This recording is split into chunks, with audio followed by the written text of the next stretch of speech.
En plus, je collecte les récits des autres taxis, ce qui multiplie les opportunités d'écrire.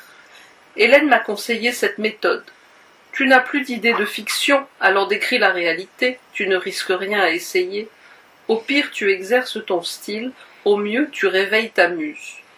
Et pour sûr, j'adorerais réveiller ma muse qui s'est transformée en belle au bois dormant. À quoi cela sert-il d'avoir un physique de prince charmant si la princesse endormie reste introuvable? L'été dernier, Charlie Balthus a eu un accident dans des conditions uniques. Fin juillet, une chaleur torride assortie d'une humidité exotique étouffait Paris.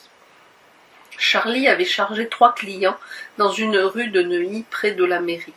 3 jeunes huluberlus au look néo-romantique. Malgré la chaleur, l'un d'entre eux portait une veste épaisse. Les 3 passagers se sont endormis. Tout le monde ne tient pas jusqu'à 4 heures du matin après une fête. En arrivant à Montparnasse, Charlie a brièvement regardé à l'intérieur de la voiture, juste un léger coup d'œil vers la droite. Et là, sous le choc, il a oublié de freiner. Le feu suivant dans la rue de Rennes était au rouge. Une voiture arrêtée a reçu celle de Charlie par l'arrière. Charlie avait vu un serpent avancer sa tête entre les 2 sièges avant du taxi quand le chauffeur a tourné la tête. Les 3 clients se sont réveillés en sursaut à cause de l'accident. Le serpent a disparu d'un coup. Charlie est sorti de la voiture pour évaluer les dégâts. Le temps de s'occuper du constat, les 3 clients s'étaient éclipsés sans payer.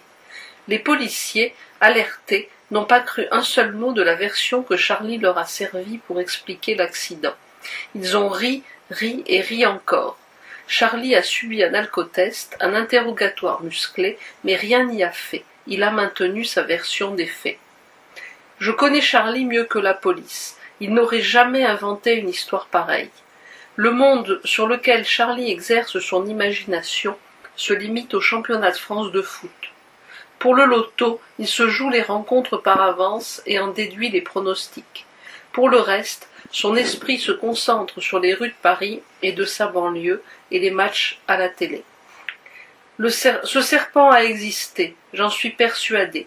D'après mes recherches, il pourrait s'agir d'un boa constrictor que son propriétaire, profitant d'un climat tropical ce soir-là, a voulu exhiber.